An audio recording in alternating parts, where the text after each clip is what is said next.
اهلا بيكم في فيديو جديد. النهارده هنعمل مع بعض الشنطه الجميله دي. الشنطه بغرزه سهله وبسيطه والنتيجه بتاعتها روعه، كمان حجمها حلو جدا من جوه. اذا اول مره تشوفيني، معاكي منى بدر ودي قناه برنسس ميد كروشيه. اكتبي لي كومنت عرفيني بتشوفيني من اي مكان وايه رايك في الشنطه. ما تنسيش اللايك والشير، ما تنسيش الاشتراك، ويلا بينا على طول نبتدي.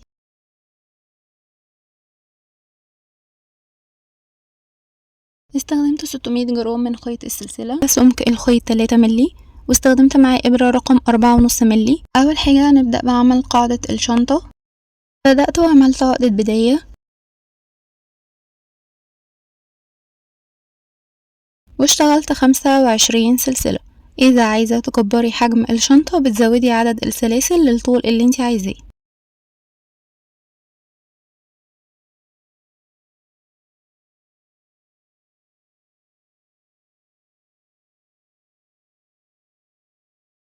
خمسة وعشرين سلسلة عملوا معايا بالظبط 21 سنتي. ده وش السلاسل، انا مش بشتغل فيه، انا هقلب السلاسل كده على الظهر بتاعها، هلاقي فيه حلقات. هي دي الحلقات دي هي اللي هشتغل فيها. اول حلقة دي مش بشتغل فيها، دي السلسلة بتاعتها، ودي الحلقة بتاعتها، دي مش هشتغل فيها. هشتغل في حلقة ظهر السلسلة التانية. هدخل كده جواها اسحب خيط، هيكون عندي لفتين على الابرة، هسحب الخيط من اللفتين، ودي اسمها غرزة الحشو.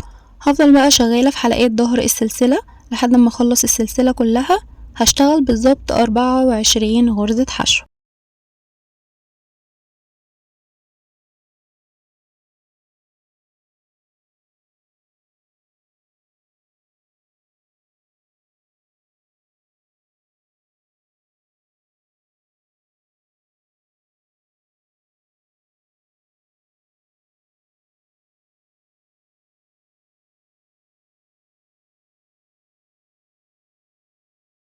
خلصنا خلاص 24 غرزة حشو. هرتفع سلسلة عشان أبدأ السطر التاني، وسلسلة الارتفاع دي أنا مش بشتغل فيها. هبتدي أشتغل تحت الحلقتين غرز حشو، هشتغل برضو 24 غرزة حشو.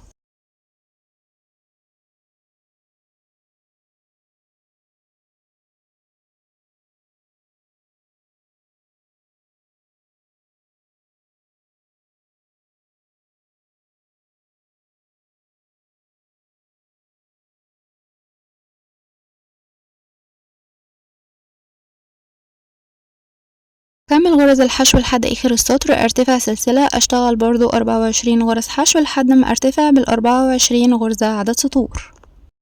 انا اشتغلت 10 سطور، 1 2 3 4 5 6 7 8 9 10، او بطريقة عد تانية الخط ده كده هعده ب2 كده، 2 4 6 8 10.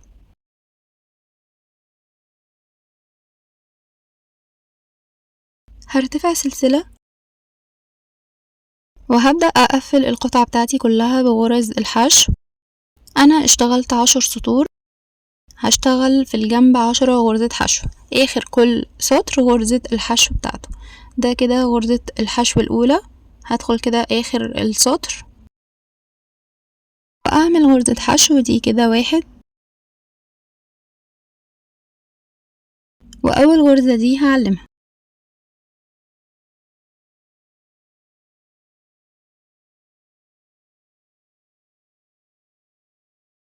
كده 2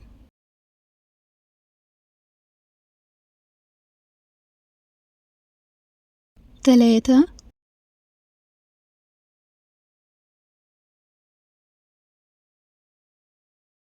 4 5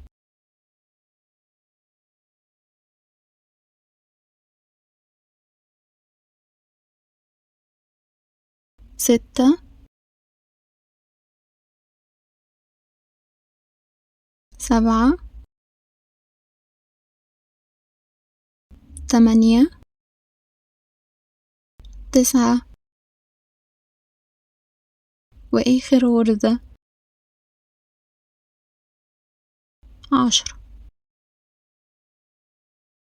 1 2 3 4 5 6 7 8 9 10. بعد كده هشتغل على الجنب التاني. اول غرزة عندي هشتغل فيها تزايد ثلاثي 3 غرزة حشو في نفس المكان.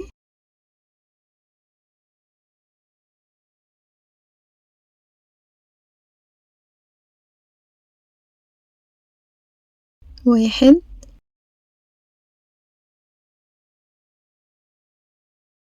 اتنين،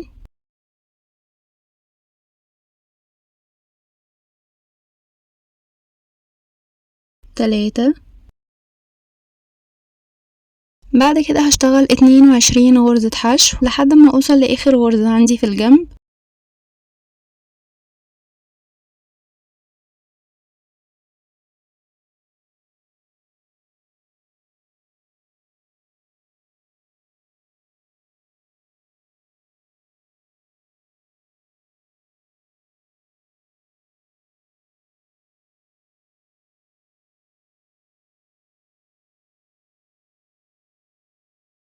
وصلنا لاخر غرزة في الجنب وهشتغل برضو فيها تزايد ثلاثي 3 غرزة حشو في نفس المكان. واحد، اتنين، تلاتة. وصلنا للجنب وهعمل فيه زي ما عملت في الجنب اللي قدامه بالظبط 10 غرزة حشو واخر كل سطر غرزة الحشو بتاعته. واحد، اتنين، تلاتة،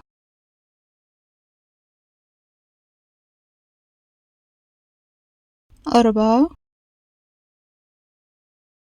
خمسة، ستة، سبعة، تمانية، تسعة، 10. وصلنا لاخر جنب وهشتغل فيه زي ما اشتغلت في الجنب اللي قدامه. اول غرزة هشتغل فيها تزايد ثلاثي 3 غرزة حشو في نفس المكان. واحد، اتنين، تلاتة. وبعد كده هشتغل 22 غرزة حشو.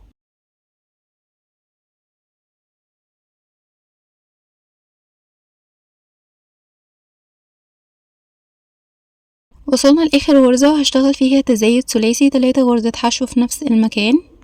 واحد، اتنين، تلاتة. هفك العلامة، هدخل تحت الحلقتين اسحب خيط وبعدين اسحبه من اللفة اللي على الابرة، يعني عملت غرزة منزلقة. بعد كده هرتفع سلسلة وفي نفس المكان في نفس الغرزة دي هدخل كده في الحلقة الخلفية واعمل غرزة حشو. واول غرزة حشو دي هعلمها واللي بعدها برضو هدخل في الحلقة الخلفية اعمل غرزة حشو، والدورة دي كلها هتكون غرز حشو في الحلقة الخلفية.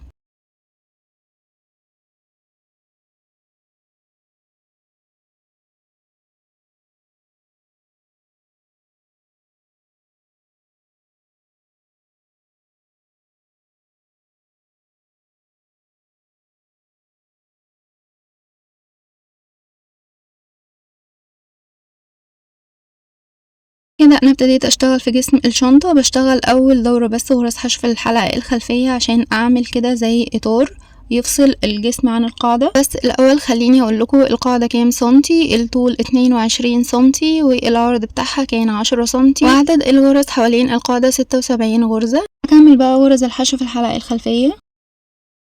دي غرزة المنزلقة انا هشتغل فيها علشان الغرز عندي عايزة عدد فردي، فهدخل كده في الحلقة الخلفية بغرزة المنزلقة اسحب خيط واعمل غرزة حشو وهعلمها عشان هي هتكون بداية كل سطر.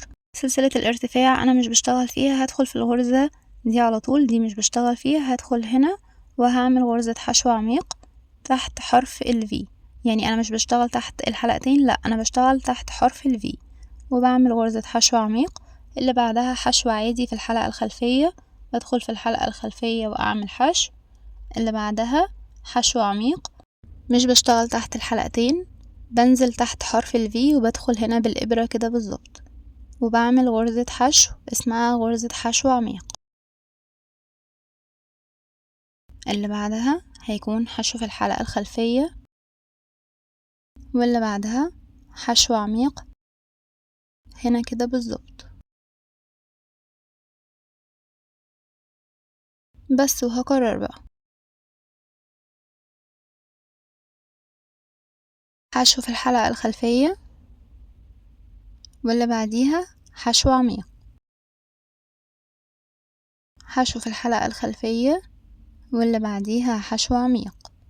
وهفضل ماشية بالطريقة دي، حشو في الحلقة الخلفية واللي بعديها حشو عميق لحد ما اخلص الدورة كلها.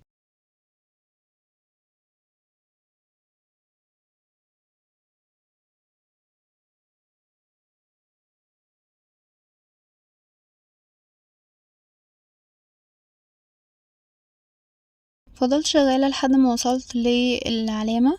هفك بقى العلامة، والشغل بتاعي في الشنطة دوران، ما بعملش فواصل. اخر غرزة كانت حشو في الحلقة الخلفية، اللي بعديها هتكون حشو عميق. هدخل كده تحت حرف الفي واعمل حشو عميق، والغرزة دي هرجع اعلمها تاني واكرر زي ما كنت شغالة بالظبط. الغرزة اللي كانت حشو عميق هتبقى حشو في الحلقة الخلفية، واللي كانت حشو في الحلقة الخلفية هتبقى حشو عميق.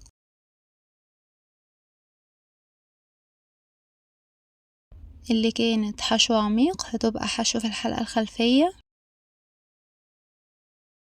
واللي كانت حشو في الحلقة الخلفية في السطر اللي قبليها هدخل كده تحت حرف الفي هنا كده بالظبط، وهعمل حشو عميق.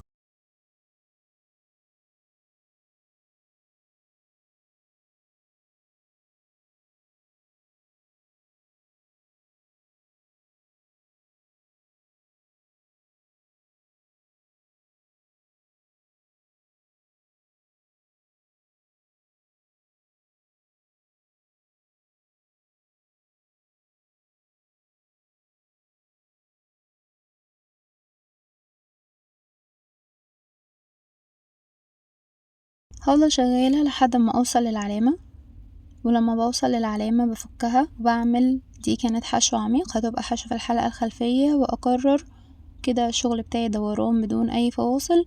دي كانت حشو في الحلقة الخلفية هتبقى حشو عميق، اللي بعدها دي هتبقى حشو في الحلقة الخلفية، وهكذا حشو عميق، حشو في الحلقة الخلفية لحد ما ارتفع عدد سطور. انا فضلت شغالة لحد ما وصلت لطول 16 سنتي. غير الغرزة بتاعة الشنطة لغرزة الاكس. انا كده وصلت لاخر السطر اهو. هفك العلامة،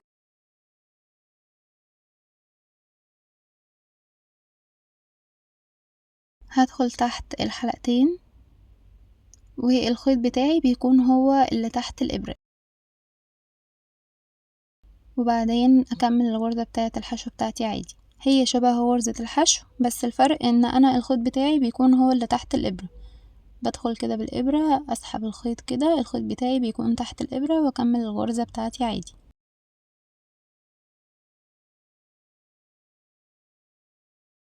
وهكذا لحد ما اكمل السطر كله.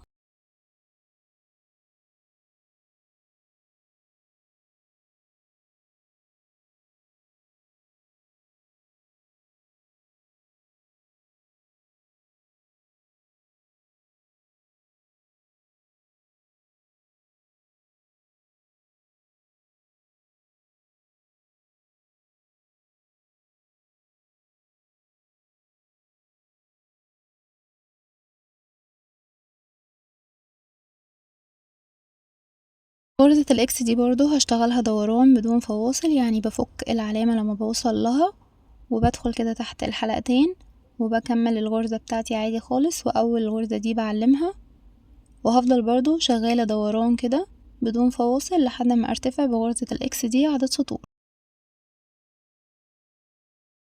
انا ارتفعت بالظبط 4 سطور، 1 2 3 4.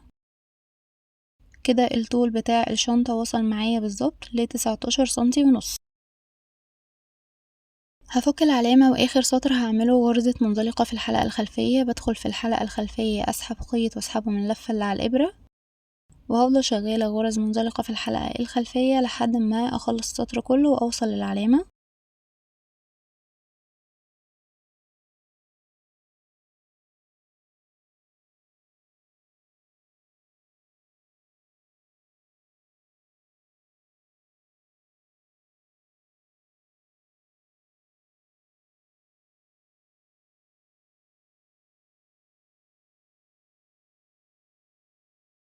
خلصنا خلاص اخر سطر. هفصل بقى الخيط بتاعي وهكون اخر غرزة.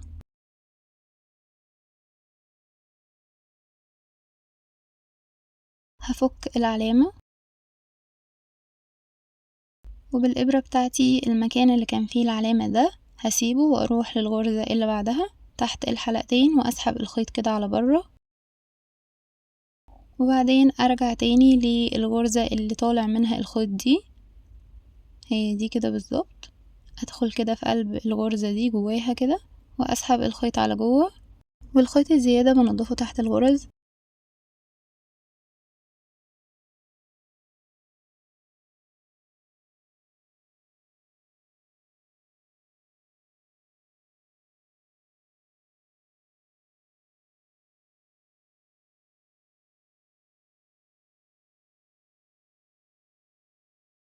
وكده انا عندي جسم الشنطة جاهز. كده الطول كله بقى 20 سنتي. وبعد كده هشتغل اليد بتاعة الشنطة.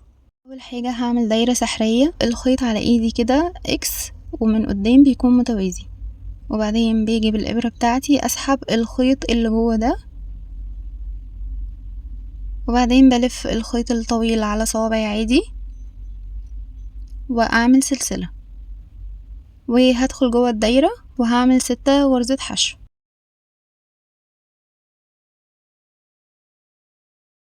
1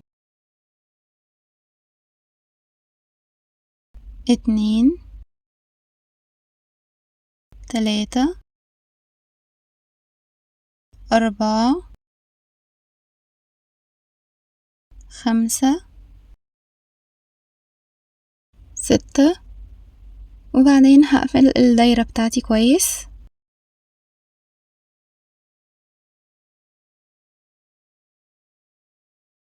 هشتغل على ال6 غرز دول 6 غرزة حشو في الحلقة الخلفية. هدخل في الحلقة الخلفية واعمل غرزة حشو،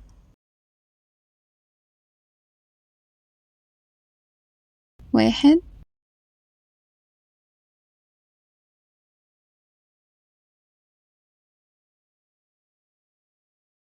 2 3 4 5 6. نركز بقى هنشتغل فين. هتلاقيها بدأت تضم عندك كده شوية، انتي كل اللي انتي بتركزي فيه الغرزة اللي بعدها. دي الحلقة الخلفية ودي الحلقة اللي وراها. الحلقة اللي وراها طالع منها ضلعين، ضلع عادي ماشي تمام مظبوط، والضلع التاني فيه زي عوجة كده شوية او ميل، هو ده الضلع اللي انا بدخل فيه. يبقى بدخل في الضلع ده واعمل غرزة حشو، ما بركزت على اي حاجة غير الغرزة اللي بعديها على طول. الغرزة اللي بعديها هي عندي واضحة، دي الحلقة الخلفية نازلة تحت، ودي الحلقة اللي وراها طالع منها ضلعين. انا بدخل في الضلع المايل ده وبدخل كده في اعمل غرزة حشو، هو ده بالظبط.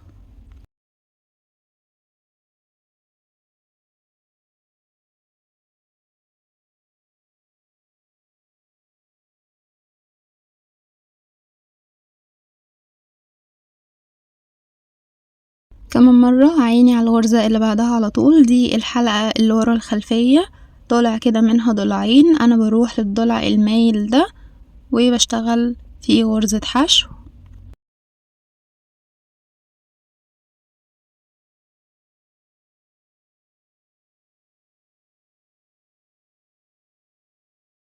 الحلقة اللي ورا الخلفية دي طالع منها ضلعين، بروح للضلع المايل ده وبشتغل فيه غرزة حشو.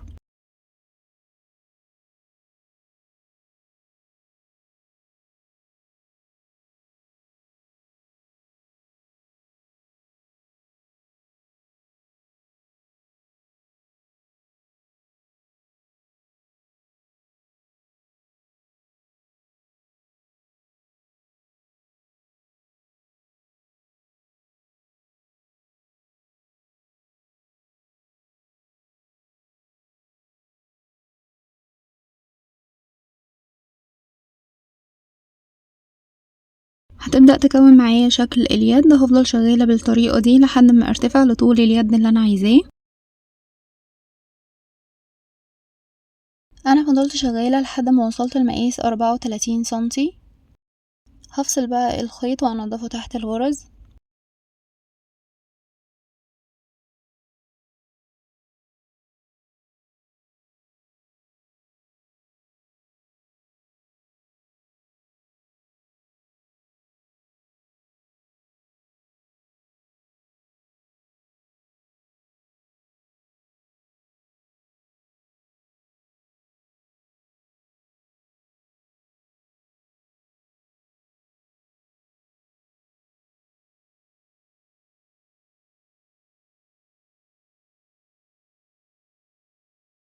هعمل قطعة كمان بنفس الطريقة والطول.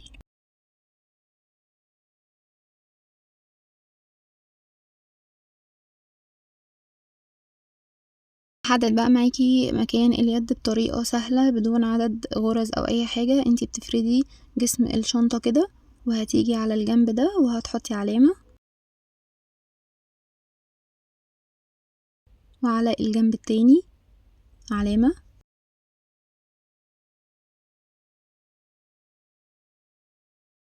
وبعدين هنتني الشنطة كده بالطريقة دي الناحية التانية، وهحط على الجنب علامة، كل جنب فيهم هحط فيه علامة هنا،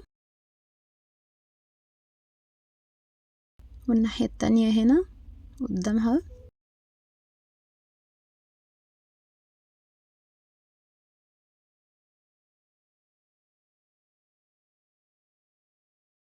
هتني من العلامة دي للعلامة دي جسم الشنطة بالطريقة دي، وهحط علامة في الغرزة اللي في النص دي.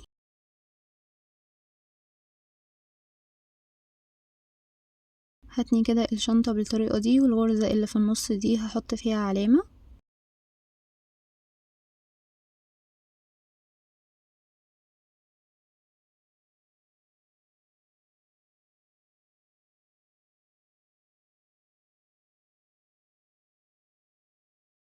هلف الشنطة وهكرر نفس الطريقة. هتني كده من العلامة اللي في الجنب دي للعلامة دي، وفي النص هنا كده الغرزة اللي في النص دي هحط فيها علامة. من الناحية التانية هعمل نفس الموضوع، من الغرزة اللي في النص دي للغرزة اللي في الجنب، والغرزة اللي هتطلع معايا في النص دي هحط فيها علامة.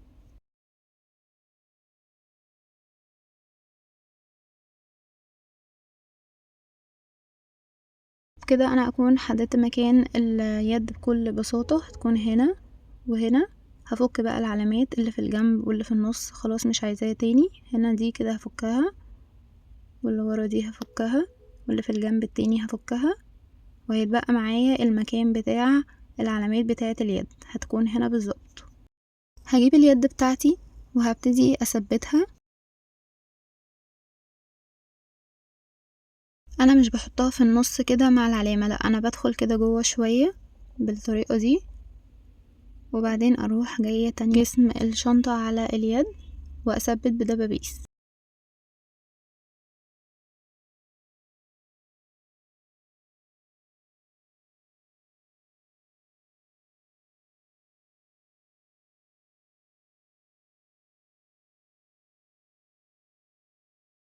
الطرف بتاع اليد التاني برضو هثبته بنفس الطريقة.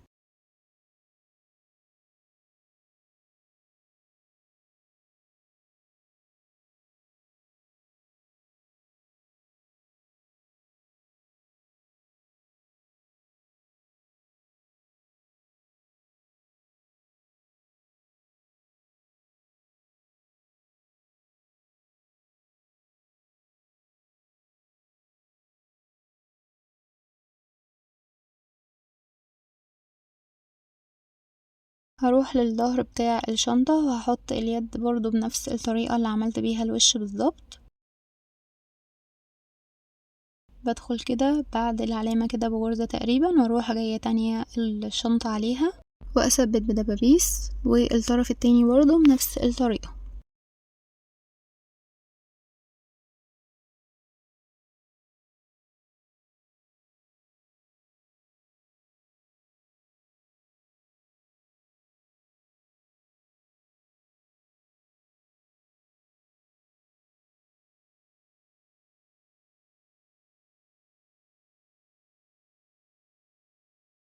تقدري تثبتي بخيط سنارة اللي هو الشفاف، وتقدري تثبتي بخيط نفس لون الشنطة. بتفكي بقى الدبابيس كده، وبنفس الطريقة اللي انا ماسكة بيها جسم الشنطة خياطة بقى عادية رايح جاي. بس الاول انتي بتخيطي ازاي؟ بتخيطي جسم الشنطة من هنا، وبعدين بتدخلي في اليد نفسها، لازم تدخلي في اليد عشان تتخيط كويس، وبعدين بتطلعي من جسم الشنطة من ورا وبعدين نكرر تاني.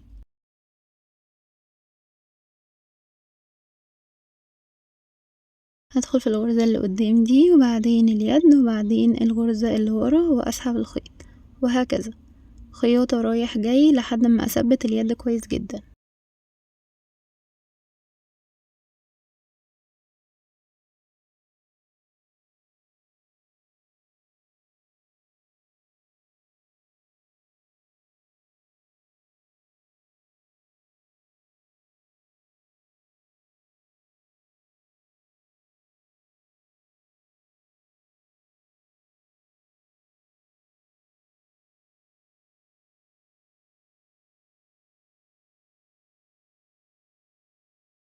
بس وهعمل الطرف التاني بنفس الطريقة، بفك الدبابيس وببتدي اخيطها خياطة ثابتة جدا، وزي ما عملت هنا هعمل هنا بالظبط. هفك بقى خلاص العلامات مش عايزاها تاني، انا ثبت اليد كويس.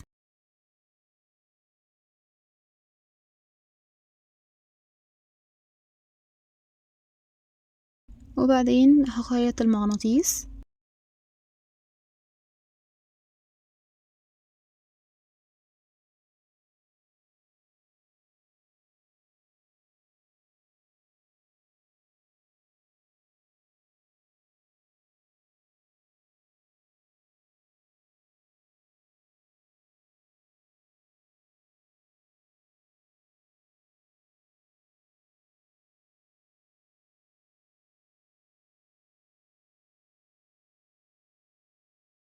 وركبت اللوجو، حطيت في الجنب حلقتين سهلة الفتح وركبت فيهم سلسلة. وطبعا تقدري تعملي يد بالكروشيه، وهو ده كان شكل الشنطة النهائي. شنطة من اسهل وابسط ما يكون، وكمان النتيجة بتاعتها روعة، لما تعمليها هتعجبك قوي. انا استخدمت لفتين وشوية صغيرين من اللفة التالتة، فهيتي 3 لفات معاكي بالزيادة خيط سلسلة.